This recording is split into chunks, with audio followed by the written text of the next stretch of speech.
ഇന്ന് ഞാൻ കഥാസരിത്സാഗരത്തിൽ നിന്നുള്ള ഒരു കഥയാണ് പറഞ്ഞു തരാൻ പോകുന്നത്. ശൃംഗപൂജൻ എന്നാണ് ഈ കഥയുടെ പേര്. പണ്ട് വീരപൂജൻ എന്ന് പറയുന്ന ഒരു രാജാവുണ്ടായിരുന്നു. അദ്ദേഹം വളരെ നല്ലൊരു രാജാവായിരുന്നു, അതിശക്തനായിരുന്നു. അദ്ദേഹത്തിൻ്റെ കീഴിൽ അദ്ദേഹത്തിൻ്റെ രാജ്യം വളരെയധികം അഭിവൃദ്ധി പ്രാപിച്ചു. അങ്ങനെ ജനങ്ങൾക്കെല്ലാം വളരെ ഇഷ്ടമുള്ള ഒരു രാജാവായിരുന്നു ഈ വീരപൂജൻ. ഈ വീരപൂജ രാജാവിന് 100 ഭാര്യമാരുണ്ടായിരുന്നു. പക്ഷേ അവരിലാരും അദ്ദേഹത്തിനൊരു കുട്ടി ഉണ്ടായില്ല. അതിൽ ഏറ്റവും പ്രിയപ്പെട്ട ഭാര്യ, രാജാവിന് ഏറ്റവും പ്രിയപ്പെട്ട ഭാര്യയുടെ പേര് ഗുണവര എന്നായിരുന്നു. അവരായിരുന്നു മുഖ്യ രാജാവിന് ഈ കൂട്ടത്തിലെ ഏറ്റവും പ്രിയവും ഈ ഗുണവരയോടായിരുന്നു. ഒരിക്കൽ രാജാവ് ഈ ഗുണവരയോട് വളരെയധികം ദുഃഖം പറഞ്ഞു.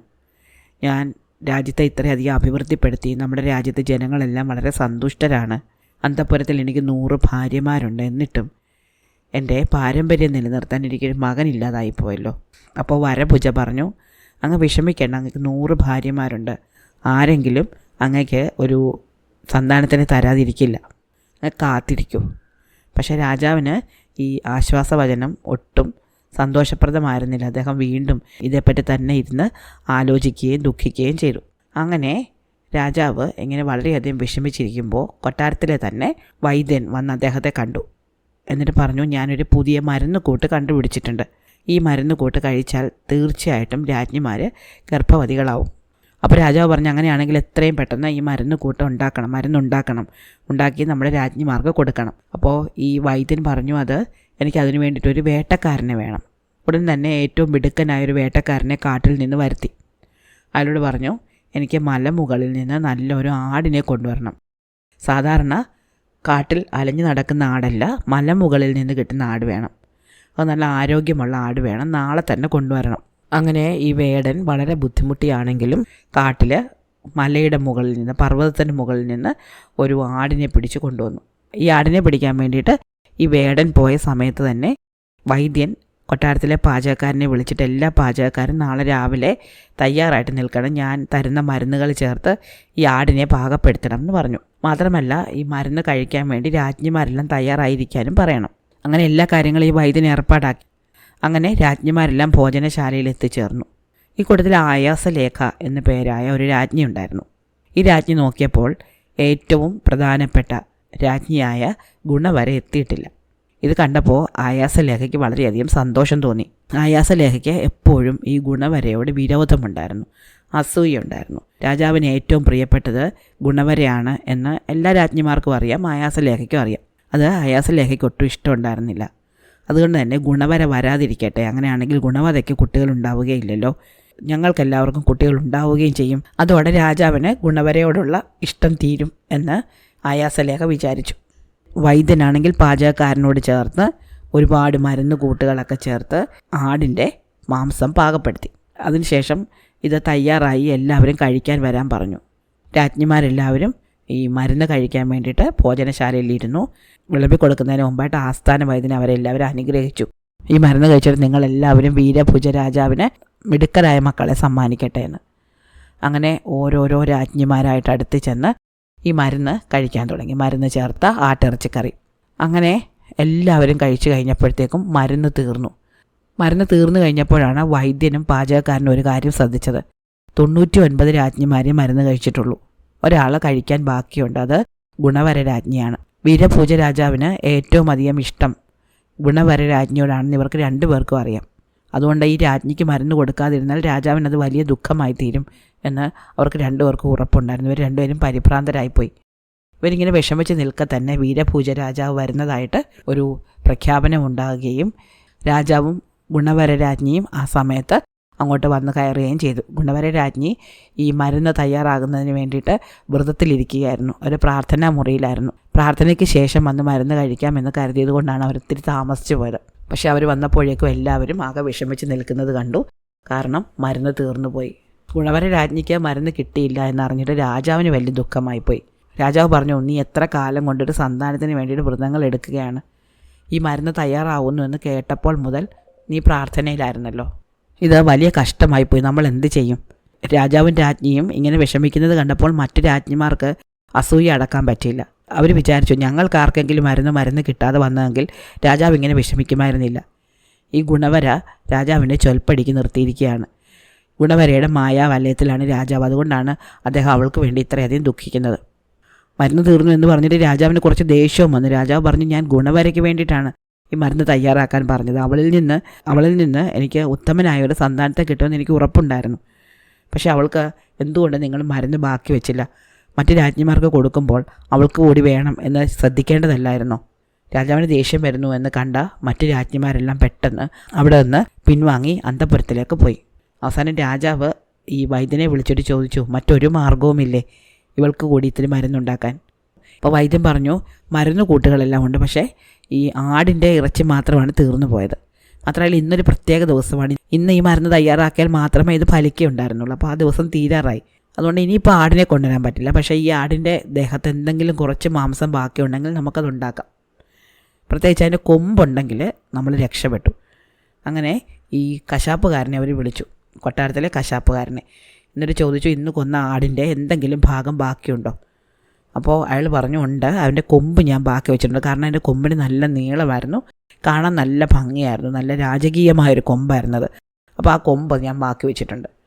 അപ്പോൾ വൈദ്യൻ പറഞ്ഞു, വേഗം ആ കൊമ്പ് മുറിച്ച് രണ്ടാക്കിയിട്ട് അതിനകത്തുനിന്ന് മജ്ജ എടുത്തുകൊണ്ട് വരാൻ പറഞ്ഞു. അങ്ങനെ അറവുകാരൻ വേഗം ചെന്ന് ഈ കൊമ്പ് രണ്ടായിട്ട് പിളർത്തി അതിനുള്ളിൽ നിന്ന് മജ്ജ എടുത്തുകൊണ്ട് വന്നിട്ട് അത് വെച്ച് വൈദ്യനും പാചകക്കാരനും കൂടെ ചേർന്ന് ഒരു മരുന്നുണ്ടാക്കി. എന്നിട്ട് ഈ മരുന്ന് രാജ്ഞിക്ക് കൊടുത്തു. അത് കൊടുത്തപ്പോൾ വൈദ്യൻ പറഞ്ഞു, മറ്റു മരുന്ന് പോലെ ഒരു സാധാരണ മരുന്നല്ല ഇത്. ഈ മരുന്ന് കഴിച്ചാൽ അങ്ങേക്കുണ്ടാകുന്ന കുട്ടി വളരെ ശക്തനായിത്തീരും. മറ്റ് രാജ്ഞിമാർക്കുണ്ടാകുന്ന 99 മക്കളെക്കാളും മിടുക്കനായിരിക്കും ഗുണവര രാജ്ഞിക്കുണ്ടാകാൻ പോകുന്ന കുട്ടി. അങ്ങനെ ഈ പ്രവചനം ഫലിക്കുക തന്നെ ചെയ്തു. 100 രാജ്ഞിമാരും പ്രസവിച്ചു. ഏകദേശം അടുത്തടുത്ത ദിവസങ്ങളിലാണ് ഇവരെല്ലാവരും പ്രസവിച്ചത്. അതിലെ ഏറ്റവും സൗന്ദര്യവാനായ, ഏറ്റവും ആരോഗ്യവാനായ കുട്ടി ഗുണവര രാജ്ഞിക്കുണ്ടായ കുട്ടിയായിരുന്നു. ഈ കുട്ടിയുടെ സൗന്ദര്യവും പിന്നെ അവൻ കൊമ്പിൻ്റെ മജ്ജ കഴിച്ചപ്പോൾ ഉണ്ടായതാണല്ലോ എന്ന ചിന്തയും കൊണ്ട് രാജാവ് അവന് ശൃംഗഭുജൻ എന്നാണ് പേരിട്ടത്. ശൃംഗം എന്ന വാക്കിനർത്ഥം കൊമ്പ് എന്നാണ്. കൊമ്പിൻ്റെ മജ്ജയിൽ നിന്ന് ഉണ്ടാക്കിയ മരുന്ന് കഴിച്ചുകൊണ്ടുണ്ടായ കുട്ടിയായതുകൊണ്ടാണ് ഇവന് ശൃംഗഭുജൻ എന്ന് രാജാവ് പേര് കൊടുത്തത്. അങ്ങനെ വളർന്നു വരുംതോറും ശൃംഗഭുജൻ ബാക്കി 99 മക്കളെക്കാളും ഭയങ്കര മിടുക്കനായിട്ടാണ് വളർന്നു വന്നത്. ഇത് കണ്ട മറ്റ് രാജ്ഞിമാർക്ക് വളരെയധികം അസൂയ തോന്നുന്നുണ്ടായിരുന്നു. എങ്ങനെയെങ്കിലും ഈ ശൃംഗഭുജനെ തങ്ങളുടെ രാജ്യത്തു നിന്ന് അകറ്റണം. രാജാവിൻ്റെ മനസ്സിൽ ശൃംഗഭുജനോടും അല്ലെങ്കിൽ രാജ്ഞിയോടും തോന്നുന്ന ഇഷ്ടമൊക്കെ ഇല്ലാതാക്കണം എന്നുള്ള ചിന്ത ഈ 99 രാജ്ഞിമാരെയും എപ്പോഴും ഭരിച്ചുകൊണ്ടിരുന്നു. അവരതിനുള്ള മാർഗങ്ങൾ എപ്പോഴും ശ്രദ്ധിച്ചുകൊണ്ടിരുന്നു. മാത്രമല്ല ശൃംഗഭുജൻ ഒഴിച്ചുള്ള മറ്റ് 99 കുട്ടികളെയും വിളിച്ചു വരുത്തി അവരോടെപ്പോഴും ശൃംഗഭുജൻ്റെ കുറ്റങ്ങൾ പറയുകയും എപ്പോഴും ശൃംഗഭുജനെ ഒറ്റപ്പെടുത്തണമെന്നും ശൃംഗഭുജനെ തരം താഴ്ത്താൻ കിട്ടുന്ന അവസരങ്ങളൊന്നും ഒഴിവാക്കരുതെന്നും രാജ്ഞിമാർ ഉപദേശിച്ചുകൊണ്ടേയിരുന്നു. അങ്ങനെ ഇരിക്കെ ഒരിക്കൽ രാജാവ് ആയാസലേഖ എന്ന് പറയുന്ന രാജ്ഞിയുടെ അന്തഃപുരത്തിൽ എത്തിച്ചേർന്നു. അപ്പോൾ ആയാസലേഖ വളരെയധികം വിഷമിച്ചിരിക്കുന്നത് കണ്ടു. രാജാവ് ചോദിച്ചു, സാധാരണ നീ എന്നെ പുഞ്ചിരിച്ചുകൊണ്ടാണല്ലോ സ്വീകരിക്കാറ്, ഇന്നെന്താണ് നീ വളരെ ദുഃഖിതയായിട്ടിരിക്കുന്നത്? അപ്പോൾ ആയാസലേഖ എന്ന രാജ്ഞി പറഞ്ഞു, ഞാനത് പറഞ്ഞാൽ അങ്ങ് എന്നോട് ദേഷ്യപ്പെടും. പക്ഷേ അത് പറഞ്ഞില്ലെങ്കിൽ എനിക്ക് വല്ലാത്ത വിഷമവും തോന്നും. സത്യം അങ്ങോട്ട് പറഞ്ഞില്ലല്ലോ എന്ന് എനിക്ക് തോന്നും. അപ്പോൾ രാജാവ് പറഞ്ഞു, നീ എന്ത് പറഞ്ഞാലും ഞാൻ നിന്നോട് ദേഷ്യപ്പെടുകയില്ല, നീ എന്നോട് കാര്യം പറയൂ. ഈ ആയാസലേഖ പറഞ്ഞു, ഈ രാജ്ഞിയായ ഗുണവര അത്ര നല്ലവളൊന്നുമല്ല. രാജ്ഞിക്ക് ഒരു രഹസ്യ ബന്ധമുണ്ട്. അങ്ങയുടെ കൊട്ടാരത്തിലെ തന്നെ സുരക്ഷിതൻ എന്നു പേരായ ഒരു കാവൽക്കാരനുണ്ട്. അവൻ രാജ്ഞിയുടെ കൊട്ടാരത്തിനാണ് കാവൽ നിൽക്കുന്നത്. ഈ സുരക്ഷിതനുമായിട്ട് രാജ്ഞിക്കൊരു രഹസ്യ ബന്ധമുണ്ട്. രാജ്ഞി അങ്ങയെ ചതിക്കുന്നുണ്ട്. ഇത് കേട്ടപ്പോൾ രാജാവ് പറഞ്ഞു, ഒരിക്കലും ഗുണവര എന്നോട് ചതി കാണിക്കുകയില്ല. പക്ഷേ നിന്നോട് ഞാൻ ദേഷ്യപ്പെടുകയില്ല എന്ന് സത്യം ചെയ്തതുകൊണ്ട് മാത്രം ഈ കാര്യം പറഞ്ഞാൽ ഞാൻ നിന്നെ വെറുതെ വിടുകയാണ്. ഇതും പറഞ്ഞുകൊണ്ട് രാജാവ് ഉടൻ തന്നെ അന്തഃപുരത്തിൽ നിന്ന് ഇറങ്ങിപ്പോയി. പക്ഷേ ആയാസലേഖയ്ക്ക് വളരെയധികം സന്തോഷം തോന്നി. കാരണം താൻ സംശയത്തിൻ്റെ വിത്തുകൾ രാജാവിൻ്റെ ഉള്ളിൽ വിതച്ചിട്ടുണ്ട്. ഈ ഗുണവര രാജ്ഞിയും അവരുടെ കൊട്ടാരത്തിൻ്റെ സൂക്ഷിപ്പുകാരനായ ഈ സുരക്ഷിതനും തമ്മിൽ വളരെ നല്ലൊരു സൗഹൃദമുണ്ട് എന്ന് ഇവർക്കറിയാമായിരുന്നു. ഇനി അവർ സംസാരിക്കുകയോ മറ്റോ ചെയ്യുന്നത് രാജാവ് കാണുകയാണെങ്കിൽ രാജാവിൻ്റെ സംശയം അധികരിച്ചുള്ളൂ. എന്നാലും രാജാവ് വളരെയധികം ദേഷ്യത്തോടെയാണ് തൻ്റെ കൊട്ടാരത്തിൽ ചെന്ന് കയറിയത്. അദ്ദേഹം ഉറക്കറയിൽ ചെന്ന് കിടന്നിട്ടോ അദ്ദേഹത്തിന് ഉറക്കം വന്നില്ല. അദ്ദേഹത്തിന് വളരെയധികം പ്രിയപ്പെട്ട രാജ്ഞിയായിരുന്നു ഗുണവര. ഗുണവരയെപ്പറ്റി ഇങ്ങനൊരു കാര്യം കേട്ടത് അദ്ദേഹത്തിന് സഹിക്കാനേ പറ്റിയില്ല. ദിവസങ്ങൾ കഴിയും തോറും അദ്ദേഹത്തിൻ്റെ ഉള്ളിൽ സംശയങ്ങൾ കൂടിക്കൂടി വന്നു. അവസാനം അദ്ദേഹം സുരക്ഷിതൻ എന്ന ഈ കാവൽക്കാരനെ വിളിച്ചു. എന്നിട്ട് പറഞ്ഞു, സുരക്ഷിത, നീ ഒരാളെ കൊല ചെയ്തു എന്ന് ഞാൻ കേൾക്കുന്നല്ലോ. നീ ഒരു വലിയ പാപമാണ് ചെയ്തത്. അതുകൊണ്ട് നിനക്കൊരു ശിക്ഷയുണ്ട്. നീ ഹിമാലയത്തിൽ പോയി ഗംഗയിൽ കുളിച്ച് നിൻ്റെ പാപങ്ങൾ തീർത്തിട്ട് ഇനി തിരിച്ചു വന്നാൽ മതി. അപ്പോൾ ഈ സുരക്ഷിതൻ പറഞ്ഞു, അയ്യോ മഹാരാജാവേ, ഞാൻ ആരെയും കൊന്നിട്ടില്ല, ഞാൻ ഒരു തെറ്റും ചെയ്തിട്ടില്ല. പക്ഷേ ഞാൻ ഗംഗയിൽ പോയി കുളിച്ചിട്ട് വരണം എന്നാണ് അങ്ങയുടെ ആഗ്രഹമെങ്കിൽ ഞാൻ അത് തന്നെ ചെയ്യാം. ഞാൻ ഉടൻ തന്നെ ഹിമാലയത്തിലേക്ക് പുറപ്പെടുകയാണ്. ഒരു പരാതിയുമില്ലാതെ ഈ സുരക്ഷിതൻ എന്ന പേരായ കാവൽക്കാരൻ ഗംഗയിലേക്ക് പുറപ്പെട്ടു. രാജാവിന് ഇത് കണ്ടപ്പോൾ വല്ലാത്ത അത്ഭുതം തോന്നി. താൻ ഇയാളെ വെറുതെ സംശയിച്ചതാണ് എന്ന് രാജാവിന് തോന്നി. എന്നാലും വിതച്ച വിത്ത് അവിടെ തന്നെ കിടക്കുകയാണല്ലോ. അതുകൊണ്ട് തന്നെ അദ്ദേഹം പിന്നീട് ഗുണവര രാജ്ഞിയെ പോയി കണ്ടു. ഗുണവര രാജ്ഞിയെ കണ്ടിട്ട് പറഞ്ഞു, എനിക്ക് വല്ലാത്ത മനോവിഷമമുണ്ട്. അപ്പോൾ ഞാനൊരു ജ്യോത്സ്യനെ കണ്ടപ്പോൾ എൻ്റെ പ്രിയപ്പെട്ട ഭാര്യയെ 1 വർഷത്തേക്ക് ജയിലിലിടണം എന്ന് കേട്ടു. എൻ്റെ പ്രിയപ്പെട്ട ഭാര്യ നീയാണല്ലോ, അതുകൊണ്ട് നീ 1 വർഷത്തേക്ക് ജയിലിൽ കിടക്കണം. അപ്പോൾ ഗുണവര പറഞ്ഞു, അങ്ങയ്ക്ക് വേണ്ടി മരിക്കാൻ പറഞ്ഞാൽ ഞാൻ മരിക്കാനും തയ്യാറാകുമല്ലോ, അതുകൊണ്ട് എന്നെ ഇപ്പോൾ തന്നെ ജയിലിലേക്ക് വിട്ടോളൂ, ഞാൻ ജയിലിലേക്ക് പൊക്കോളാം. അങ്ങനെ രാജാവ് ഗുണവര രാജ്ഞിയെ ജയിലിലാക്കി. അവരെത്ര സന്തോഷത്തോടെയാണ്, എത്ര തൃപ്തിയോടെയാണ് തനിക്ക് വേണ്ടി ജയിലിലേക്ക് പോകുന്നതെന്ന് കണ്ട രാജാവിന് വീണ്ടും ദുഃഖം തോന്നി. സുരക്ഷിതനാണെങ്കിലും രാജ്ഞിയാണെങ്കിലും തെറ്റ് ചെയ്ത ഒരു മനോഭാവത്തോടെയല്ല തന്നോട് പെരുമാറിയത്. ഇതിലെന്തോ കുഴപ്പമുണ്ട് എന്ന് രാജാവിന് തോന്നി. തൻ്റെ അമ്മ ജയിലിലാണ് എന്ന് കേട്ട ശൃംഗഭുജൻ പിതാവിൻ്റെ അടുത്തേക്ക് ഓടിയെത്തി. അച്ഛാ, അങ്ങ് എന്തിനാണ് അമ്മയെ ജയിലിലാക്കിയത് എന്ന് ചോദിച്ചു. അപ്പോൾ രാജാവ് പറഞ്ഞു, മകനെ, അത് നമ്മുടെ രാജ്യത്തിൻ്റെ നന്മയ്ക്ക് വേണ്ടിയാണ്. നീ ഇപ്പോൾ കൗമാരപ്രായത്തിലെത്തി, 1 വർഷത്തിനകം അമ്മ നിന്നെ കാണാൻ തിരിച്ചു വന്നോളും. നീ ഒന്നുകൊണ്ടും വിഷമിക്കേണ്ട. നിനക്ക് വേണമെങ്കിൽ ജയിലിലേക്ക് ഇടയ്ക്കിടയ്ക്ക് പോയി അമ്മയെ കാണുകയും ചെയ്യാം. നമ്മുടെ രാജ്യത്തിൻ്റെ നന്മയ്ക്ക് വേണ്ടി അവളൊരു നല്ല കാര്യം ചെയ്തു എന്നേ ഉള്ളൂ. അവൾക്ക് അവിടെ എല്ലാ സൗകര്യങ്ങളും ഉണ്ടായിരിക്കും. അങ്ങനെ പല പല കാര്യങ്ങൾ പറഞ്ഞ് രാജാവ് ഒരു വിധത്തിൽ ശൃംഗഭുജനെ സമാധാനപ്പെടുത്തി. അയാസലേഖയാണെങ്കിൽ കൂടുതൽ കുടിലമായ പദ്ധതികൾക്ക് രൂപം നൽകിക്കൊണ്ടിരുന്നു. അവൾ ഒരിക്കൽ തൻ്റെ മകനായ നിർവാസഭുജനെ വിളിച്ചു. എന്നിട്ട് പറഞ്ഞു, നീ പ്രത്യേകം ശ്രദ്ധിച്ചുകൊള്ളണം. എപ്പോഴെങ്കിലും ഒരു അവസരം കിട്ടുകയാണെങ്കിൽ രാജാവിന് ശൃംഗഭുജനോട് ദേഷ്യമുണ്ടാകത്തക്ക വിധത്തിൽ എന്തെങ്കിലും ഒരു കാര്യം നീ ചെയ്തു വെക്കണം. അങ്ങനെ നിർവാസഭുജൻ എപ്പോഴും ഇക്കാര്യം തന്നെ ശ്രദ്ധിച്ചുകൊണ്ടിരുന്നു. എങ്ങനെയെങ്കിലും രാജാവിനെയും ശൃംഗഭുജനെയും തമ്മിൽ പിരിക്കണം. അങ്ങനെ ഇരിക്കെ ഒരിക്കൽ ഇവർ കൊട്ടാരത്തിൽ എല്ലാ കുട്ടികളും കൂടെ കളിക്കുകയായിരുന്നു, കൊട്ടാരത്തിലെ തോട്ടത്തിൽ. അപ്പോൾ ആകാശത്തുകൂടി വളരെ വലിപ്പമുള്ള, സാധാരണയിലും വളരെയധികം വലിപ്പമുള്ള ഒരു കൊക്ക് വട്ടത്തിൽ പറക്കുന്നത് കണ്ടു. അത് വളരെ സാവധാനം താഴേക്ക് നോക്കി വട്ടത്തിൽ പറന്നുകൊണ്ടിരിക്കുകയായിരുന്നു.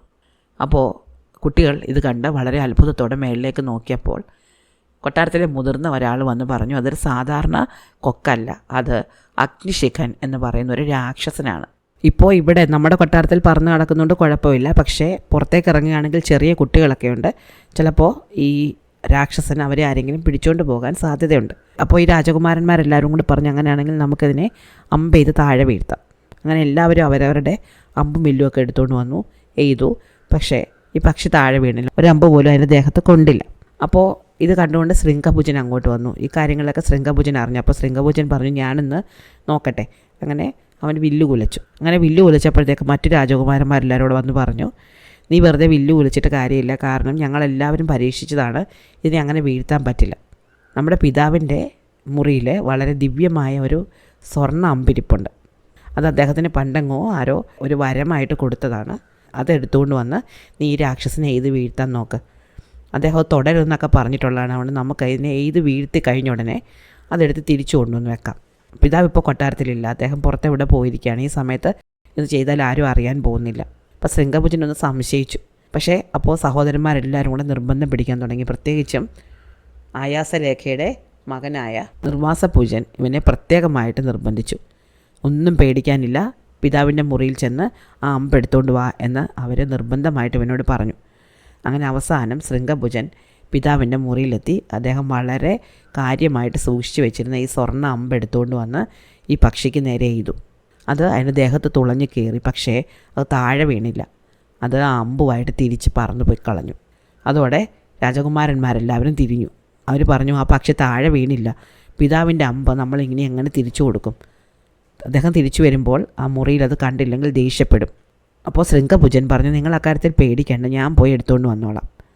അങ്ങനെ ശൃംഗഭുജൻ ഈ പക്ഷി പറന്നു പോയ ഭാഗം നോക്കി പോകാൻ തുടങ്ങി. അപ്പോൾ രാജകുമാരന്മാർക്ക് വലിയ സന്തോഷമായിപ്പോയി. ഇവനെ കൊണ്ടുള്ള ശല്യം തീർന്നില്ല, കാരണം ഇതൊരു രാക്ഷസനാണ്. അവൻ്റെ പിന്നാലെ പോയി ഇവൻ എവിടെയെങ്കിലും വഴി തെറ്റിപ്പോകും, അല്ലെങ്കിൽ മറ്റുള്ള രാക്ഷസന്മാരെല്ലാവരോടും വന്ന് ഇവനെ കൊന്നോളും. അതല്ല, ഇനി ഇവൻ തിരിച്ചു വരികയാണെങ്കിൽ ഇവൻ അമ്പെടുത്തത് രാജാവ് അറിയും, അവനെ രാജ്യത്തിൽ നിന്ന് പുറത്താക്കും. അത് എടുക്കുന്നത് രാജാവിന് ഒട്ടും ഇഷ്ടമുള്ള കാര്യമല്ല. പക്ഷേ ശൃംഗഭുജനാണെങ്കിൽ ഈ പക്ഷിയുടെ പിന്നാലെ പോയി കുറേ ദൂരം ചെന്നു. അവസാനം വളരെ മനോഹരമായി എന്നാൽ വിചിത്രമായൊരു സ്ഥലത്ത് അവനെത്തി. സ്വപ്നം കാണുന്നത് പോലെയുള്ളൊരു സ്ഥലം, വളരെ മനോഹരമായൊരു തോട്ടം, അവിടെ വിചിത്രങ്ങളായ നിറങ്ങളുള്ള പല പല പൂക്കൾ, ഒരുപാട് പക്ഷികൾ, നല്ല വള്ളിക്കുടിലുകൾ. ഒരു സ്വപ്ന ലോകത്തെത്തിപ്പെട്ടതുപോലെ അവന് തോന്നി. ഈ പക്ഷിയുടെ ദേഹത്തു നിന്ന് വീണ രക്തം ഇറ്റിറ്റ് വീണ പാട് നോക്കിയാണ് ശൃംഗഭുജൻ ഇത്ര ദൂരം വന്നത്. നല്ല വേഗതയിൽ ഓടി വന്നതുകൊണ്ട് അവൻ വല്ലാതെ ക്ഷീണിച്ചിരുന്നു. ചുറ്റുപാട് നോക്കിയിട്ട് ഈ വലിയ രാക്ഷസ പക്ഷിയെ കണ്ടില്ല. അതുകൊണ്ട് കുറച്ച് നേരം ഒന്ന് വിശ്രമിച്ചിട്ട് പോകാം എന്ന് അവൻ കരുതി. അപ്പോഴേക്ക് സന്ധ്യയായി. അങ്ങനെ അവൻ മരച്ചുവട്ടിലിരുന്ന് കുറച്ച് നേരം ഒന്ന് കണ്ണടച്ചിരുന്നപ്പോൾ എന്തോ ഒരു ശബ്ദം കേട്ടു. അപ്പം നേരെ കണ്ണ് തുറന്ന് നോക്കിയപ്പോൾ തൊട്ട് മുന്നിലായിട്ട് ഒരു വലിയ മേഘപടലവും ആ മേഘപടലത്തിനുള്ളിൽ അതിസുന്ദരിയായ യുവതിയെയും കണ്ടു. അവൾ ഇവനെ തന്നെ നോക്കിയിരിക്കുകയായിരുന്നു. അപ്പോൾ അവൻ ചോദിച്ചു, ഞാൻ എൻ്റെ സ്വപ്നം കാണുവാണോ അതോ ഇത് നേരാണോ? അപ്പോൾ അവൾ പറഞ്ഞു, അല്ല, നിങ്ങൾ സ്വപ്നം കാണുകയല്ല, നിങ്ങളിപ്പോൾ ധൂമപുര എന്ന് പറയുന്ന എൻ്റെ രാജ്യത്താണ്. ഞാൻ അഗ്നിശിഖൻ എന്ന് പറയുന്ന രാക്ഷസൻ്റെ മകളാണ്. അപ്പോൾ ശൃംഗപൂജൻ പറഞ്ഞു, ഞാൻ അഗ്നിശിഖനെ തേടി വന്നതാണ്. എൻ്റെ പിതാവിൻ്റെ മുറിയിൽ ഒരു അമ്പെടുത്ത് ഞാൻ അഗ്നിശിഖനെ അമ്പ് ചെയ്തിരുന്നു. ആ അമ്പ് കൊണ്ട് ഇയാൾക്ക് മുറിവേറ്റു. പക്ഷേ അയാൾ നിർത്താതെ പറഞ്ഞെങ്കിൽ പോകുന്നു, എനിക്ക് ആ അമ്പ് തിരിച്ചു വേണം. എൻ്റെ പിതാവിന് അത് വളരെ പ്രിയപ്പെട്ടതാണ്. അപ്പോൾ ഈ രൂപശിഖ പറഞ്ഞു, എൻ്റെ പിതാവ് മുറിവേറ്റാണ് ഇങ്ങോട്ട് തിരിച്ചു വന്നത്. ഇവിടെ ഞങ്ങൾക്ക് നല്ല വൈദ്യന്മാരുണ്ട്, രാക്ഷസ വൈദ്യന്മാരുണ്ട്. അവരെല്ലാവരും കൂടെ ചേർന്ന് എൻ്റെ പിതാവിനെ ശുശ്രൂഷിക്കുന്നുണ്ട്. അപ്പോൾ വലിച്ചൂരിയെടുത്ത ഈ അമ്പ് നല്ല ഭംഗിയുള്ളതായിരുന്നു, അത് നല്ല പ്രത്യേകതയുള്ളതാണെന്ന് കണ്ടതുകൊണ്ട് ഞാനതെടുത്ത് സൂക്ഷിച്ചു വെച്ചിട്ടുണ്ട്. അപ്പോൾ ശൃംഗപൂജൻ പറഞ്ഞു, എനിക്കത് തിരിച്ചു വേണം, എൻ്റെ പിതാവിന് വളരെ പ്രിയപ്പെട്ടതാണ്, എനിക്ക് തിരിച്ചു തരാമോ അത്? അപ്പോൾ രൂപശിഖ പറഞ്ഞു, ഞാൻ തിരിച്ചു തരാം. നീ വളരെ വീരനാണെന്ന് എനിക്ക് മനസ്സിലായി. കാരണം എൻ്റെ പിതാവിനെ സാധാരണക്കാർക്കൊന്നും അമ്പ ചെയ്യാൻ പറ്റുകയില്ല. അദ്ദേഹത്തിൻ്റെ ദേഹത്ത് കൊള്ളില്ല. അദ്ദേഹം വളരെ ചതുരനായ ഒരു പറക്കലുകാരനാണ്. അദ്ദേഹം നന്നായിട്ട് പറക്കും. വളരെ വെട്ടിച്ച് പറക്കാൻ അദ്ദേഹത്തിന് പറ്റും. നീ അങ്ങനെ ചെയ്തിട്ടുണ്ടെങ്കിൽ നീ വളരെ വീരനാണ്. അങ്ങനെ പല കാര്യങ്ങൾ സംസാരിച്ചിരുന്നു. ഇവർ രണ്ടുപേരുടെ വലിയ കൂട്ടായി. അങ്ങനെ കുറേ നേരം കഴിഞ്ഞപ്പോൾ ശൃംഗഭുജൻ പറഞ്ഞു, എനിക്ക് പോകണം, എനിക്ക് തിരിച്ചു പോകണം. അപ്പോൾ രൂപശിഖ പറഞ്ഞു, നിങ്ങളെ കണ്ടിട്ട് തിരിച്ചു വിടാൻ എനിക്ക് തോന്നുന്നതേ ഇല്ല. എനിക്ക് നിങ്ങളെ വിവാഹം കഴിച്ചാൽ കൊള്ളാമെന്നുണ്ട്. അങ്ങനെയാണെങ്കിൽ ഞാൻ നിങ്ങളുടെ കൂടെ നിങ്ങളുടെ നാട്ടിലേക്ക് തിരിച്ചു വരാമല്ലോ. ഞാനൊരു സാധാരണക്കാരിയാണെന്ന് കരുതണ്ട, ഞാനൊരു യക്ഷ പെൺകുട്ടിയാണ്. പക്ഷേ എനിക്ക് ഒരുപാട് കഴിവുകളുണ്ട്, മന്ത്രവിദ്യകൾ അറിയാവുന്ന ഒരാളാണ് ഞാൻ. എന്നെ കൊണ്ടുപോകുന്നതുകൊണ്ട് നിങ്ങൾക്ക് ഗുണമേ ഉണ്ടാവുകയുള്ളൂ. അപ്പോൾ ശൃംഗഭുജൻ പറഞ്ഞു, നീ ഇങ്ങനെയൊന്നും പറയേണ്ട കാര്യമില്ല, എനിക്ക് നിന്നെ കണ്ടപ്പോഴേ ഇഷ്ടപ്പെട്ടു. നിനക്ക് ഒരുപാട് കഴിവുകളുണ്ടെന്ന് നീ ഈ മേഘങ്ങൾക്കിടയിൽ ഇരിക്കുന്നത് കണ്ടപ്പോഴേ എനിക്ക് മനസ്സിലായി. എനിക്ക് നിന്നെ വിവാഹം കഴിക്കാൻ താല്പര്യമുണ്ട്. വെറുതെ ഒളിച്ചോടി പോകാൻ പറ്റില്ല. നിൻ്റെ പിതാവിനോട് വന്ന് ചോദിക്കണമല്ലോ നിന്നെ വിവാഹം കഴിച്ചു തരണമെന്ന്. പക്ഷേ അദ്ദേഹത്തിന് ഞാൻ അമ്പ ചെയ്തതുകൊണ്ട് ഈ കാര്യം അദ്ദേഹം സമ്മതിക്കുമെന്ന് എനിക്ക് തോന്നുന്നില്ല. അപ്പോൾ രൂപശിഖ പറഞ്ഞു, നിങ്ങൾ ആദ്യം പോകണ്ട, ഞാൻ ആദ്യം പോകാം. ഞാൻ പിതാവിനോട് കാര്യങ്ങൾ പറയാം, എന്നിട്ട് അദ്ദേഹത്തിൻ്റെ ദേഷ്യം ഒന്ന് തണുത്തതിന് ശേഷം നിങ്ങൾ വന്നാൽ മതി. അങ്ങനെ രൂപശിഖ ശൃംഗഭുജനെ തോട്ടത്തിൽ നിർത്തിയിട്ട് പിതാവിൻ്റെ അടുത്തേക്ക് പോയി. അപ്പോൾ മുറിവൊക്കെ കുറച്ചൊന്ന് കരിഞ്ഞ് എൻ്റെ വേദനയൊക്കെ ഒന്ന് മാറി അദ്ദേഹം തൻ്റെ കിടക്കയിൽ വിശ്രമിക്കുകയായിരുന്നു. അദ്ദേഹത്തിന് തൻ്റെ മകളായ രൂപശിഖയോട് വളരെയധികം സ്നേഹമുണ്ട്, വാത്സല്യമുണ്ട്.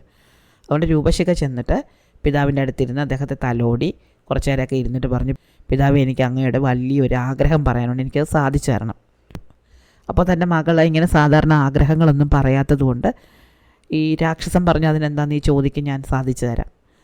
അപ്പോൾ അവൾ പറഞ്ഞു, എനിക്കൊരാളെ വിവാഹം കഴിച്ചാൽ കൊള്ളാവുന്നുണ്ട്. അതൊരു മനുഷ്യനാണ്, മനുഷ്യനെ ഞാൻ തോട്ടത്തിൽ നിർത്തിയിട്ടുണ്ട്, ഞാൻ അദ്ദേഹത്തെ ഇങ്ങോട്ട് വിളിച്ചുകൊണ്ട് വരാം, അങ്ങ് സമ്മതിക്കണം. അപ്പോൾ പിതാവ് പറഞ്ഞു, നീ ഒരു മനുഷ്യനെയാണ് ഇഷ്ടപ്പെട്ടതെന്ന് പറഞ്ഞാൽ നീ ഇഷ്ടപ്പെടണമെങ്കിൽ സാധാരണക്കാരെ ഇഷ്ടപ്പെടുകയില്ല. നീ ഒരു വളരെ പ്രത്യേകതയുള്ള പെൺകുട്ടിയാണെന്ന് എനിക്കറിയാം, അതുകൊണ്ട് വിളിച്ചുകൊണ്ട് പോകാൻ ഞാൻ അവനെ ഒന്ന് കാണട്ടെ. പിന്നെ നീ ഒരു കാര്യം ഓർക്കണം, സാധാരണ നമ്മളെപ്പോലുള്ള യക്ഷന്മാർ മനുഷ്യരെ വിവാഹം കഴിക്കുകയല്ല ചെയ്യുന്നത്, തിന്നുക ചെയ്യുന്നത്. നീ ഇപ്രകാരം പറഞ്ഞതുകൊണ്ട് ഞാൻ സമ്മതിക്കാം എന്നേ ഉള്ളൂ. അങ്ങനെ രൂപശിഖ ചെന്ന് ശൃംഗഭുജനെ വിളിച്ച് ഈ അഗ്നിശിഖൻ്റെ അടുത്തേക്ക് കൊണ്ടുവന്നു. കണ്ടപ്പോഴേ അയാൾക്ക് മനസ്സിലായി തന്നെ താഴെ നിന്ന് അമ്പ് ചെയ്ത ആളാണ് ഇവനെ അങ്ങനെ അങ്ങ് വിട്ടാൽ പറ്റില്ലല്ലോ. തൻ്റെ മകളെ വന്ന് വശീകരിച്ച് ഇവിടുന്ന് കൊണ്ടുപോകാനും നോക്കുകയാണ്. പക്ഷേ മകളോട് വാക്ക് കൊടുത്തുപോയി വിവാഹം കഴിച്ചു കൊടുക്കാമെന്ന്. അതുകൊണ്ട് ഇയാൾ പറഞ്ഞു, ശരി, ഞാൻ വിവാഹത്തിന് സമ്മതിക്കാം, പക്ഷേ എനിക്ക് ചില നിബന്ധനകളുണ്ട്. ഞാൻ പറയുന്ന കുറേ പരീക്ഷണങ്ങൾ നിങ്ങൾ ചെയ്ത് കാണിക്കണം. നിങ്ങൾക്ക് എൻ്റെ മകളെ വിവാഹം കഴിക്കാനുള്ള യോഗ്യത ഉണ്ടോ എന്ന് എനിക്ക് അറിയണമല്ലോ. അപ്പോൾ ശൃംഗഭുജൻ പറഞ്ഞു, അതിനെന്താ, ഞാൻ എല്ലാ പരീക്ഷണങ്ങളും നേരിടാൻ തയ്യാറാണ്. എനിക്ക് രൂപശിഖയെ വിവാഹം കഴിച്ചു തന്നാൽ മാത്രം മതി. അപ്പോൾ അഗ്നിശിഖൻ പറഞ്ഞു, ശരി, ഞാൻ വിവാഹമൊക്കെ കഴിച്ചു തരാം. ആദ്യം നിങ്ങൾ പോയി കുളിച്ച് വേഷമൊക്കെ മാറി ഒന്ന് വിശ്രമിക്കുക, അതിന് ശേഷം തിരിച്ചു വാ, അപ്പം ഞാൻ ജോലി തരാം. അങ്ങനെ അഗ്നിശിഖൻ്റെ കൊട്ടാരത്തിലെ ഒരു അതിഥിയായിട്ട് ശൃംഗഭുജൻ അന്നത്തെ ദിവസം അവിടെ താമസിച്ചു. അടുത്ത ദിവസം രാവിലെ ശൃംഗഭുജൻ അഗ്നിശിഖനെ ചെന്ന് കണ്ടു. അപ്പോൾ രാക്ഷസൻ അവനെ വിളിച്ചുകൊണ്ട് വലിയൊരു മുറിയിലേക്ക് പോയി. വലിയ ഒരു മുറി, വളരെ വലിയൊരു കളപ്പുരയായിരുന്നു അത്. അതിനകത്ത് ഒരു 10,000 ചാക്കുകൾ നിറയെ എള്ളിരിപ്പുണ്ടായിരുന്നു. അപ്പോൾ ഇവനോട് പറഞ്ഞു, നീ എള്ള് മുഴുവൻ വിതയ്ക്കണം. അത് പാടത്ത് ഉഴുത് വൃത്തിയാക്കിയിട്ട് വേണം വിതയ്ക്കാൻ. ഒറ്റ ദിവസം കൊണ്ട് ഈ പണി തീർക്കുകയും വേണം. ശൃംഗഭുജൻ നോക്കുമ്പോൾ ഒരുപാട് ചാക്കുകൾ നിറഞ്ഞിരിപ്പുണ്ട്. ചെയ്യാൻ പറ്റില്ല എന്നെങ്ങനെ ഇയാളോട് പറയും? എന്തായാലും ശ്രമിച്ചു നോക്കാം എന്ന് കരുതി അവൻ പറഞ്ഞു ശരി. അങ്ങനെ അഗ്നിശിഖൻ പോയി കഴിഞ്ഞപ്പോഴേക്കും അവിടേക്ക് രൂപശിഖ വന്നു. രൂപശിഖ പറഞ്ഞു, നീ ഒന്നും പേടിക്കണ്ട, എനിക്ക് മന്ത്രവിദ്യകൾ അറിയാം, ഞാനതുകൊണ്ട് ഈ ജോലി പെട്ടെന്ന് തീർത്തു തരാം. അവൾ തൻ്റെ മന്ത്രവടി കൊണ്ട് പാടത്തേക്കൊന്ന് നീട്ടിയപ്പോഴേക്കും ആ പാടത്ത് പല ഭാഗത്തു നിന്നും ഒരുപാട് കലപ്പകൾ വന്ന് ആ പാടം ഉഴുതു മറിക്കുകയും ഈ ചാക്കുകളെല്ലാം തനിയെ നടന്നു വന്ന് വിത്ത് വിതയ്ക്കുകയും ചെയ്തു. അങ്ങനെ ആദ്യത്തെ ജോലി ശൃംഗഭുജൻ വിജയകരമായിട്ട് പൂർത്തിയാക്കിയിട്ട് അഗ്നിശിഖൻ്റെ അടുത്ത് ചെന്നു. അപ്പോൾ അഗ്നിശിഖന് വലിയ ദേഷ്യം തോന്നി. ഇത്ര വേഗം ഇവൻ ഈ പണി പൂർത്തിയാക്കുമെന്ന് അയാൾ വിചാരിച്ചിരുന്നില്ല. അപ്പോൾ അയാൾ പറഞ്ഞു, ശരി, പക്ഷേ എൻ്റെ മനസ്സ് ഞാൻ മാറ്റി, എനിക്ക് ഇന്നിത് വിതയ്ക്കണ്ടായിരുന്നു, കുറച്ച് ദിവസം കഴിഞ്ഞ് വിതച്ചാൽ മതി എന്നാണ് ഞാൻ വിചാരിച്ചത്. അതുകൊണ്ട് കാര്യം ചെയ്യണം, നാളെ വൈകുന്നേരം ആകുമ്പോഴത്തേക്കും ഈ വിതച്ച വിത്തുകൾ മുഴുവൻ നീ തിരിച്ച് അതേ ചാക്കുകളിലാക്കണം. അതാണ് നിൻ്റെ അടുത്ത ജോലി. അപ്പോൾ ശൃംഗഭുജൻ വീണ്ടും രൂപശിഖയുടെ അടുത്തെത്തി. അവനിത് തന്നെ ചെയ്യാൻ പറ്റില്ല, കാരണം ഇത്രയധികം വിത്തുകൾ വിതച്ച് കഴിഞ്ഞതാണ്. അത് തിരിച്ച് ചാക്കിലേക്ക് കയറ്റുക എന്നുള്ളത് ഒരാളെ കൊണ്ട് സാധ്യമാകുന്നതല്ല. രൂപശിഖ പറഞ്ഞു, നിങ്ങൾ പേടിക്കേ വേണ്ട, ഈ കാര്യം ഞാൻ ചെയ്തോളാം. രൂപശിഖ തൻ്റെ മന്ത്രവടി വീശിയപ്പോഴേക്കും 4 പാടിൽ നിന്ന് ഒരുപാട് ഉറുമ്പുകൾ വന്ന് ഓരോ എള്ളായിട്ട് എടുത്തുകൊണ്ട് വന്ന് ഈ ചാക്കിൽ നിറച്ചു. അങ്ങനെ 1000 ചാക്കുകളും പെട്ടെന്ന് തന്നെ നിറഞ്ഞു. ആ ജോലിയും തീർന്നു. ഇതോടെ അഗ്നിശിഖന് വലിയ ദേഷ്യമായി പോയി. ഏതെങ്കിലും ഒരു പണിയിൽ ഇവനെ തോൽപ്പിക്കാമെന്ന് വിചാരിച്ചിട്ട് അത് പറ്റുന്നില്ല. അപ്പോൾ അഗ്നിശിഖൻ പറഞ്ഞു, ശരി, നമുക്ക് കല്യാണം നടത്താം. അങ്ങനെയാണെങ്കിൽ നീ പോയി എൻ്റെ സഹോദരനെ വിളിച്ചുകൊണ്ട് വരണം. ഇവിടുന്ന് കുറേ ദൂരേക്ക് പോകുമ്പോൾ ഒരു വലിയ ശിവക്ഷേത്രമുണ്ട്. ആ ക്ഷേത്രത്തിൽ എൻ്റെ സഹോദരൻ ഒറ്റയ്ക്ക് താമസിക്കുകയാണ്. നീ പോയി നാളെ രൂപശിഖയുടെ നിൻ്റെ വിവാഹമാണ്, അദ്ദേഹം വിവാഹത്തിന് വരണമെന്ന് പറഞ്ഞ് ക്ഷണിച്ചുകൊണ്ട് വരണം. അങ്ങനെ ശൃംഗഭുജൻ ഈ ശിവക്ഷേത്രം ലക്ഷ്യമാക്കി പോയി. അവൻ പോകാൻ ഇറങ്ങിയപ്പോഴേക്കും രൂപശിഖ ചെന്നിട്ട് പറഞ്ഞു, ഇത് ഒരു സാധാരണ യാത്രയല്ല, നീ പേടിക്കണം. കാരണം നീ വിചാരിക്കുന്നതിനേക്കാളും വളരെ ദൂരമുണ്ട് ഈ യാത്രയ്ക്ക്. നാളത്തേക്ക് നിനക്ക് തിരിച്ചു വരാൻ പറ്റില്ല. അതുകൊണ്ട് ഞാൻ നിനക്ക് അതിവേഗതയുള്ളൊരു കുതിരയെ തരാം. ഈ കുതിരപ്പുറത്ത് വേണം പോകാൻ. ഞാൻ നിനക്ക് യാത്രയിൽ ഉപകരിക്കും വണ്ണം ചില സാധനങ്ങൾ തരാം. ഇതാ നോക്കൂ, ഈ പാത്രത്തിൽ കുറച്ച് മണ്ണുണ്ട്, മറ്റൊരു പാത്രത്തിൽ കുറച്ച് വെള്ളമുണ്ട്, കുറച്ച് മുള്ളുണ്ട്, പിന്നെ കുറച്ച് കരിക്കട്ടകളുണ്ട്. ഈ കരിക്കട്ടകൾ ഊതിയാൽ കത്തും. അതുകൊണ്ട് ഇവയെല്ലാം നീ വേറെ വേറെ ആയിട്ട് സൂക്ഷിച്ചു വെക്കണം. എൻ്റെ വലിയച്ഛൽ നിന്ന് രക്ഷപ്പെട്ട് ഓടുമ്പോൾ നിനക്ക് ഇവയൊക്കെ പ്രയോജനം വരും. അങ്ങനെ കുറേ കാര്യങ്ങളൊക്കെ പറഞ്ഞേൽപ്പിച്ചിട്ടാണ് രൂപശിഖ ശൃംഗഭുജനെ വിട്ടത്. അങ്ങനെ ശൃംഗഭുജൻ കുതിരപ്പുറത്ത് ചെന്ന് ഈ ശിവക്ഷേത്രത്തിനടുത്തെത്തി. ഈ വലിയച്ഛൻ്റെ പേര് ധൂമശിഖൻ എന്നായിരുന്നു. അപ്പോൾ ശൃംഗഭുജൻ കുറച്ച് ദൂരെ നിന്നിട്ട്, അല്ലയോ ധൂമശിഖൻ വലിയച്ഛ, ഞാൻ അങ്ങയെ വിവാഹം ക്ഷണിക്കാൻ വന്നാണ്. അങ്ങയുടെ അനുജൻ്റെ മകളായ രൂപശിഖയും ഞാനും തമ്മിലുള്ള വിവാഹം നാളെ നടക്കുന്നുണ്ട്. അപ്പോൾ അങ്ങ് വിവാഹത്തിന് വരണമെന്ന് പറഞ്ഞു. ഈ ശബ്ദം കേട്ടുകൊണ്ട് ഈ ധൂമശിഖൻ പുറത്തിറങ്ങിയപ്പോൾ ഒരു മനുഷ്യനെ കണ്ടു. ഒരു കുതിരയുമുണ്ട്. രണ്ടിനെയും പിടിച്ച് വിഴുങ്ങാൻ വേണ്ടി അയാൾ കാറ്റ് പോലെ പറന്നു വന്നപ്പോഴേക്കും പെട്ടെന്ന് കുതിരയെ തിരിച്ച് ശൃംഗഭുജൻ വേഗത്തിൽ ഓടിച്ചു പോയി. രാക്ഷസനുണ്ടോ വീഴുന്നു. അയാൾ കാറ്റ് പോലെ പിന്നാലെ വന്നു. അപ്പോൾ തൻ്റെ കയ്യിലുണ്ടായിരുന്ന മണ്ണ് അവൻ പിന്നിലേക്ക് എറിഞ്ഞു. പെട്ടെന്ന് അയാളുടെ വഴിയിലൊക്കെ വലിയ പർവ്വതങ്ങൾ രൂപപ്പെട്ടു. അങ്ങനെ ധൂമശിഖൻ ഈ പർവ്വതങ്ങൾ കടന്ന് വേണം ശൃംഗഭുജനെ പിന്തുടരാനെന്ന് വന്നു. അയാൾ വളരെ കഷ്ടപ്പെട്ട് ഈ പർവ്വതങ്ങളൊക്കെ കടന്നപ്പോഴേക്കും ശൃംഗഭുജൻ കുറേ ദൂരം എത്തിക്കഴിഞ്ഞിരുന്നു. പക്ഷേ അയാൾ വീണ്ടും ഓടിയെത്തി. അപ്പോഴേക്കും തൻ്റെ കയ്യിലുണ്ടായിരുന്ന വെള്ളം അവൻ പിന്നിലേക്ക് എറിഞ്ഞു. അപ്പോൾ അവിടെ വലിയൊരു നദി രൂപപ്പെട്ടു. അങ്ങനെ ഈ ധൂമശിഖന് നദി കടക്കേണ്ടി വന്നു. അപ്പോഴേക്കും ശൃംഗഭുജൻ കുറേ കൂടെ ദൂരത്തിലെത്തി. പക്ഷേ വീണ്ടും അയാൾ ഓടി അടുത്തെത്താറായപ്പോഴേക്കും അവൻ തൻ്റെ കയ്യിലുണ്ടായിരുന്ന മുള്ളുകൾ പുറകിലേക്ക് ഇട്ടു. അവിടെ വലിയൊരു മുൾക്കാട് വന്നു. ആ മുള്ളുകൾക്കിടയിലൂടെ ധൂമശിഖൻ വളരെ കഷ്ടപ്പെട്ടാണ് ഇപ്പുറത്തേക്ക് കടന്നു വന്നത്. അപ്പോഴേക്ക് ശൃംഗഭുജൻ കുറേ കൂടെ ദൂരെ എത്തി. അവൻ തൻ്റെ കയ്യിലുണ്ടായിരുന്ന ഈ കരിക്കട്ടകൾ പിന്നിലേക്ക് എറിഞ്ഞു. അപ്പോൾ അവിടെ വലിയൊരു തീക്കുണ്ടം ഉണ്ടായി. ധൂമശിഖൻ വളരെ കഷ്ടപ്പെട്ട് ആ തീക്കുണ്ടം കടന്നെത്തിയപ്പോഴേക്കും ശൃംഗഭുജൻ ഈ ധൂമപുരത്തെത്തിക്കഴിഞ്ഞിരുന്നു. അപ്പോൾ അഗ്നിശിഖന് വളരെയധികം കൗതുകം തോന്നി. ഇവൻ എങ്ങനെ ഇത്ര ദൂരം ഓടിയെത്തി, തൻ്റെ സഹോദരൻ്റെ കയ്യിൽ നിന്ന് രക്ഷപ്പെട്ടു. അങ്ങനെ വിവാഹത്തിനുള്ള ഒരുക്കങ്ങളൊക്കെ നടത്തി. ധൂമശിഖന് ഈ ഒന്നും ചെയ്യാൻ പറ്റില്ല, ഇവനിങ്ങി കൊട്ടാരത്തിലെത്തിക്കഴിഞ്ഞല്ലോ. അങ്ങനെ വിവാഹത്തിനുള്ള ഒരുക്കങ്ങളൊക്കെ നടത്തപ്പെട്ടു. ശൃംഗഭുജനോട് പോയി നല്ല വേഷമൊക്കെ ധരിച്ച് വരാൻ പറഞ്ഞു. ശൃംഗഭുജൻ വേഷം ധരിക്കാൻ പോയപ്പോഴേക്കും രൂപശിഖ ഓടിയെത്തി. എന്നിട്ട് പറഞ്ഞു, നിനക്കിനി ഒരു പരീക്ഷണം കൂടെ കാത്തിരിക്കുന്നുണ്ട്. കാരണം നീ എന്നെ വിവാഹം കഴിക്കാൻ വേണ്ടി നമ്മുടെ മണ്ഡപത്തിലേക്ക് വരുമ്പോൾ അവിടെ എന്നെപ്പോലെ 100 പേരെ കാണും. അതിൽ നിന്ന് ഞാൻ ഏതാണ് എന്ന് എൻ്റെ പിതാവ് ചോദിക്കും. അപ്പോൾ അവൻ ചോദിച്ചു, ഞാൻ നിന്നെ എങ്ങനെ തിരിച്ചറിയും? അവൾ പറഞ്ഞു, ഞാൻ ചെവിയുടെ പുറകിൽ ഭംഗിയുള്ളൊരു പാരിജാതപ്പൂ ചൂടിയിരിക്കും, നിനക്കെന്നെ അങ്ങനെ തിരിച്ചറിയാൻ പറ്റും. അങ്ങനെ അവൻ കുളിച്ച് ഒരുങ്ങി നല്ല വസ്ത്രമൊക്കെ ധരിച്ച് വിവാഹ മണ്ഡപത്തിലെത്തിയപ്പോൾ രൂപശിഖയെപ്പോലെ 100 പെൺകുട്ടികളെ കണ്ടു. അവരിൽ ഒരാൾ മാത്രമേ പാരിജാതപ്പൂ ചെവിക്ക് പിന്നിൽ ചൂടിയിട്ടുണ്ടായിരുന്നുള്ളൂ. അത് രൂപശിഖയാണ് എന്ന് അവൻ തിരിച്ചറിയുകയും അവളെ ആ കൂട്ടത്തിൽ നിന്ന് തൻ്റെ ഭാര്യയായിട്ട് സ്വീകരിക്കുകയും ചെയ്തു. ഇത്രയൊക്കെ കാര്യങ്ങൾ അവൻ ചെയ്തതോടെ അവൻ ഒരു സാധാരണക്കാരനല്ല എന്ന് അഗ്നിശിഖനും മനസ്സിലായി. അങ്ങനെ വിവാഹം കഴിഞ്ഞു. കുറച്ചു കാലം അവർ വളരെ സന്തോഷത്തോടെ ധൂമപുരത്ത് താമസിച്ചു. അതിനുശേഷം ശൃംഗഭുജൻ പറഞ്ഞു, രൂപശിഖ, എനിക്ക് എൻ്റെ കൊട്ടാരത്തിലേക്ക് തിരിച്ചു പോകണം, എൻ്റെ നാട്ടിലേക്ക് തിരിച്ചു പോകണം. അപ്പോൾ രൂപശിഖ പറഞ്ഞു, എൻ്റെ പിതാവ് ഒരിക്കലും രാക്ഷസ രാജ്യത്ത് നിന്ന് മറ്റൊരു സ്ഥലത്തേക്ക് എന്നെ പോകാൻ അനുവദിക്കുകയില്ല. അതുകൊണ്ട് നമ്മൾ ഇവിടുന്ന് ഒളിച്ചോടി പോകാതെ മറ്റൊരു മാർഗവുമില്ല. രൂപശിഖ പോകുന്നതിന് മുമ്പ് രാക്ഷസ രാജ്യത്ത് നിന്ന് അമൂല്യങ്ങളായ കുറേ രത്നങ്ങളുമൊക്കെ എടുത്ത് വലിയൊരു ഭാണ്ഡമാക്കി കയ്യിൽ വെച്ചു. എന്നിട്ട് ഇവർ പോകാനിറങ്ങിയപ്പോൾ ശൃംഗഭുജൻ ചോദിച്ചു, എൻ്റെ സ്വർണ്ണ അമ്പ് നീ എടുത്തിട്ടുണ്ടോ? രൂപശിഖ പറഞ്ഞു, തീർച്ചയായിട്ടും ഞാനത് എടുത്തിട്ടുണ്ട്. അങ്ങനെ ഈ സാധനങ്ങളെല്ലാം എടുത്തിട്ട് അവർ അവിടുന്ന് പോകാനിറങ്ങി. ഇവർ പോയത് വളരെയധികം വേഗതയുള്ള കാറ്റ് പോലെ കുതിക്കുന്ന ഈ കുതിരപ്പുറത്തായിരുന്നു. പക്ഷെ അങ്ങനെ അത്ര വേഗതയിൽ പോയിട്ട് പോലും കുറേ ദൂരം ചെന്നപ്പോൾ രൂപശിഖ പറഞ്ഞു, എൻ്റെ ചെവിയിൽ ഒരു ശബ്ദം കേൾക്കുന്നുണ്ട്, ഒരു സീൽക്കാര ശബ്ദം, അതെൻ്റെ പിതാവ് വരുന്ന ശബ്ദമാണ്. നമ്മളിങ്ങനെ പോയാൽ അദ്ദേഹം നമ്മളെ പിടിക്കും. അപ്പോൾ ശൃംഗഭുജൻ ചോദിച്ചു, നമ്മൾ എന്ത് ചെയ്യും? അവളുടൻ തന്നെ കുതിരയെയും ശൃംഗഭുജനെയും അദൃശ്യരാക്കി മാറ്റി. എന്നിട്ട് തൻ്റെ രാജകീയ വേഷങ്ങളൊക്കെ മാറ്റി ഒരു മരം വെട്ടുകാരിയായിട്ട് വേഷം മാറി. രൂപശിഖ തൻ്റെ തലയിൽ ഒരു വലിയ കെട്ട് വിറകുമായിട്ട് അങ്ങനെ കാട്ടിലൂടെ നടന്നുപോയി. അഗ്നിശിഖനാണെങ്കിൽ തൻ്റെ കുതിരപ്പുറത്ത് പാഞ്ഞു വന്ന് കാട്ടിലൂടെ വിറകുമായിട്ട് പോകുന്ന സ്ത്രീയെ കണ്ട് അവിടെ നിർത്തി. എന്നിട്ട് അവരോട് ചോദിച്ചു, ഒരു ഭാര്യയും ഭർത്താവും അവർ യുവാക്കളാണ് ഈ വഴി പോകുന്നത് നിങ്ങൾ കണ്ടോ? അവരൊരു കുതിരപ്പുറത്താണ് പോയത്. അപ്പോൾ രൂപശിഖ പറഞ്ഞു, ഇല്ല, ഞാൻ ആരെയും കണ്ടില്ല, കാരണം ഞാൻ വലിയ തിരക്കിലാണ്. കുറച്ചപ്പുറത്തായിട്ട് ഒരു യക്ഷന്മാരുടെ രാജ്യമുണ്ട്, ധൂമപുരം. അവിടുത്തെ രാജാവായ അഗ്നിശിഖൻ മരിച്ചുപോയി. അപ്പോൾ അദ്ദേഹത്തിൻ്റെ ചിതയിരിക്കാനുള്ള വിറകുമായിട്ട് പോവുകയാണ് ഞാൻ മറ്റാരെയും ശ്രദ്ധിച്ചില്ല. അപ്പോൾ അഗ്നിശിഖൻ വിചാരിച്ചു, അയ്യോ ഞാനാണല്ലോ അഗ്നിശിഖൻ, ഞാൻ മരിച്ചു പോയതായിട്ട് ഞാനിതുവരെ അറിഞ്ഞില്ലല്ലോ. ഇയാൾ തിരിച്ച് ധൂമപുരത്തേക്ക് പോയി താൻ മരിച്ചോ എന്നറിയാൻ വേണ്ടിയിട്ട്. അദൃശ്യനായിട്ട് അവിടെ നിൽക്കുകയായിരുന്ന ശൃംഗഭുജൻ രൂപശിഖയോട് ചോദിച്ചു, ഞാനിതെന്താ ഈ കണ്ടത്? നിൻ്റെ പിതാവ് എങ്ങോട്ടാണ് പോയത്? അപ്പോൾ രൂപശിഖ പറഞ്ഞു, എൻ്റെ പിതാവിന് വലിയ ബലമുണ്ട്, അദ്ദേഹം നന്നായിട്ട് പറക്കും എന്നൊക്കെ പറഞ്ഞിട്ട് കാര്യമൊന്നുമില്ല, അദ്ദേഹത്തിൻ്റെ ബുദ്ധി വളരെ കുറവാണ്, പെട്ടെന്ന് പറ്റിക്കാൻ പറ്റും. എന്തായാലും അഗ്നിശിഖൻ തൻ്റെ മരണം അന്വേഷിക്കാൻ വേണ്ടി പോയ സമയം കൊണ്ട് രൂപശിഖയും ശൃംഗഭുജനും കുറേ ദൂരം എത്തി. അപ്പോൾ വീണ്ടും രൂപശിഖ പറഞ്ഞു, പിതാവ് പിന്നാലെ വരുന്നുണ്ട്, ഞാൻ ശബ്ദം കേൾക്കുന്നുണ്ട്. അവൾ വീണ്ടും കുതിരയെയും ശൃംഗഭുജനെയും അദൃശ്യരാക്കിയിട്ട് ഇത്തവണ ഒരു സന്ദേശവാഹകൻ്റെ വേഷത്തിൽ യാത്ര ചെയ്യാൻ തുടങ്ങി. അപ്പോൾ പിന്നാലെ കുതിരപ്പുറത്ത് വന്ന അഗ്നിശിഖൻ ഒരു സന്ദേശവാഹകൻ പോകുന്നത് കണ്ട് അവിടെ നിർത്തി. എന്നിട്ട് ചോദിച്ചു, ഇതുവഴി ഒരു ഭാര്യ ഭർത്താക്കന്മാർ പോകുന്നത് കണ്ടോ?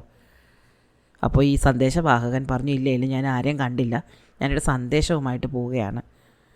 ധൂമപുരത്തെ രാജാവായ അഗ്നിശിഖൻ വളരെയധികം രോഗാതുരനായിട്ട് കിടക്കുകയാണ്, അദ്ദേഹം ഉടനെ മരിക്കും. ഈ വാർത്ത മറ്റുള്ള രാജ്യങ്ങളിൽ എത്തിക്കാൻ വേണ്ടി ഞാൻ പോവുകയാണ്. അഗ്നിശിഖൻ വിചാരിച്ചു, അയ്യോ ഞാൻ അസുഖമായിട്ട് കിടക്കാമെന്നല്ലേ പറയുന്നത്, ഞാൻ ഇങ്ങനൊരു വാർത്ത കേട്ടില്ലല്ലോ. ഈ കാര്യം അന്വേഷിക്കാൻ വേണ്ടി അഗ്നിശിഖൻ വീണ്ടും തിരിച്ചുപോയി. ഈ സമയം കൊണ്ട് രൂപശിഖയും ശൃംഗഭുജനും കുറേ അധികം ദൂരം മുന്നോട്ടെത്തി. രണ്ടാമതും തങ്ങളുടെ രാജ്യത്തേക്ക് തിരിച്ചു വന്ന രാജാവിനെ കണ്ടിട്ട് ധൂമപുരത്തുള്ളവർ ചിരിക്കാൻ തുടങ്ങി. ഒരു തവണ മരണം അന്വേഷിച്ചു വന്നു, അടുത്ത തവണ സ്വന്തം രോഗം അന്വേഷിച്ചു വന്നു. തൻ്റെ കാര്യം ഓർത്ത് അഗ്നിശിഖന് പോലും തമാശ തോന്നി. അയാൾക്ക് വല്ലാത്ത നാണക്കേട് തോന്നി. തൻ്റെ സേവകരും പരിചാരകരും ഒക്കെ തന്നെ കണ്ട് ചിരിക്കുന്നു, കളിയാക്കി ചിരിക്കുന്നു. ഇനി തൻ്റെ മകളെയും ഭർത്താവിനെയും അന്വേഷിച്ച് പോകണ്ട എന്ന് തന്നെ അദ്ദേഹം തീരുമാനിച്ചു. അവരെവിടെയെങ്കിലും പോയി ജീവിക്കട്ടെ. അങ്ങനെ അഗ്നിശിഖൻ രൂപശിഖയെയും ശൃംഗഭുജനെയും വെറുതെ വിട്ടു. അവർ രണ്ടുപേരും അങ്ങനെ വളരെ സുരക്ഷിതരായിട്ട് ശൃംഗഭുജൻ്റെ രാജ്യത്തെത്തി. അവനെ കാണാനായിട്ട് കുറേ ദിവസങ്ങളായതിനാൽ രാജാവ് വളരെയധികം വിഷമിച്ചിരിക്കുകയായിരുന്നു. പിതാവിൻ്റെ അടുത്തേക്ക് ചെന്ന ശൃംഗഭുജൻ താൻ കൊണ്ടുവന്ന സ്വർണ്ണ അമ്പ് അദ്ദേഹത്തെ കാണിക്കുകയും തൻ്റെ ഭാര്യയായ രൂപശിഖയെ പരിചയപ്പെടുത്തുകയും ചെയ്തു. അതിനുശേഷം നടന്ന കാര്യങ്ങളൊക്കെ അദ്ദേഹത്തോട് പറഞ്ഞു.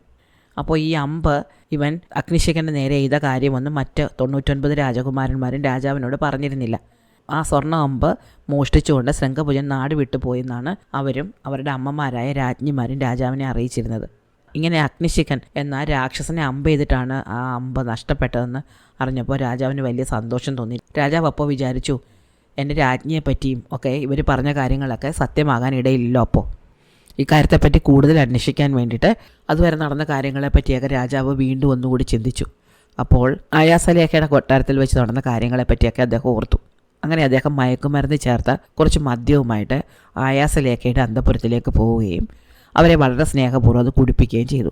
അതിനുശേഷം അവരോട് വളരെ പതുക്കെ ഇദ്ദേഹം കാര്യങ്ങൾ ചോദിച്ച് മനസ്സിലാക്കിയപ്പോൾ ഗുണവരയെപ്പറ്റി പറഞ്ഞ കാര്യങ്ങളൊക്കെ കള്ളങ്ങളാണെന്നും ഗുണവരയുടെ മകനായ ശൃംഗഭുജനെ പുറത്താക്കാൻ വേണ്ടി ആയാസലേഖയും മറ്റു ഭാര്യമാരും ചെയ്ത കാര്യങ്ങളൊക്കെ അദ്ദേഹത്തിന് മനസ്സിലായി. അദ്ദേഹം ഉടൻ തന്നെ ഗുണവരയെ തടവറയിൽ നിന്ന് മോചിപ്പിക്കുകയും തൻ്റെ മകനായ ശൃംഗഭുജനെ യുവരാജാവായിട്ട് വാഴിക്കുകയും ചെയ്തു.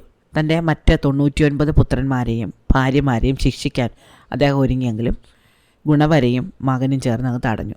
അവരോട് സ്നേഹത്തോടെയും പരിഗണനയോടെ ഇടപെട്ടാൽ മതിയെന്നും അവരെ തിരുത്താൻ പറ്റുമെന്നും അവർ രാജാവിനെ അറിയിച്ചു. അങ്ങനെ അവരെല്ലാവരും ചേർന്ന് ആ രാജ്യത്ത് വളരെ സന്തോഷത്തോടെ ജീവിച്ചു. ഇഷ്ടമായോ ശൃംഗഭുജൻ്റെ കഥ? അടുത്ത കഥ അടുത്ത ദിവസം.